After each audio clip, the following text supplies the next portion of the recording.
كان اسمه تشايس هيل، أسطورة في العالم ديال القتل المأجورين. ما كان حتى واحد يقدر يشك فيه، وما كان حتى واحد يقدر يوقف قدامه.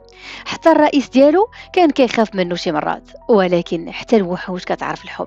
مورا سنوات ديال الدم والعنف، تشايس قرر يحبس. علاش؟ حيت مراته كانت حاملة، وكان باغي يعيش حياة جديدة نظيفة بعيدة على الدم والموت. مشى عند الرئيس وقال ليه بنبرة حماسية: بغيت نخرج، هذه آخر مرة كتسمع صوتي. العيون كلهم تسلطوا عليه، ورجال الرئيس بداو كيتحركوا كيدوروا عليه مستعدين يصفيوها عليه. لكن الرئيس رفع يديه وقال لهم خليوه يمشي. شايز خرج وركب في الحافلة، كان كيهضر مع مراته في الهاتف، كيضحك كيتخيل المستقبل. ولكن وسط هذا الهدوء جا الهجوم من الوراء.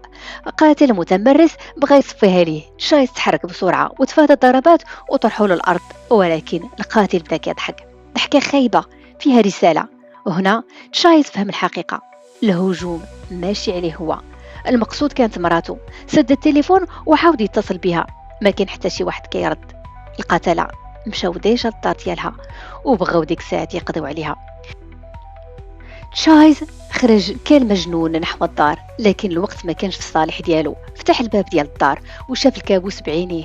الذراع اليمنى ديال الرئيس كان جالس في وسط الدار كياكل من الماكله اللي وجدت ليه مراته، وقدامه كانت بركه ديال الدم كبيره. تشايز تجمد لثواني، ولكن العقل ديالو تحول. ما بقى لا رحمه لا انسانيه، غير الغضب والانتقام. هجم على القاتل وشرحه بطريقه وحشيه. دقيقه واحده كانت كافيه باش يخلي الجثه ما تتعرفش. خرج من الدار والقميص الأبيض ولا أحمر كله دم. شد التليفون وعيط للرئيس: ماشي كنت ناوي نرجع، ولكن دابا غادي نرجع، وغادي نجي ندفنكم كلكم بيدي.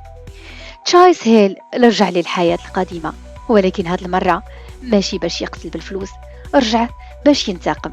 إلا شدتك هاد القصة ما تنسوش ديروا لايك وتعليق وتشاركوه مع أصحابكم. واخا احنا في بداية الطريق، ولكن بدعمكم القناة غادي تولي أقوى بلاصة لقصص درامية مثيرة. دير اشتراك ووجد راسك للجاي، لأنه غادي يكون أكثر دموية. شكرا لكم وسمحونا على الصوت لأن ما عنديش ميكروفون. في أمان الله.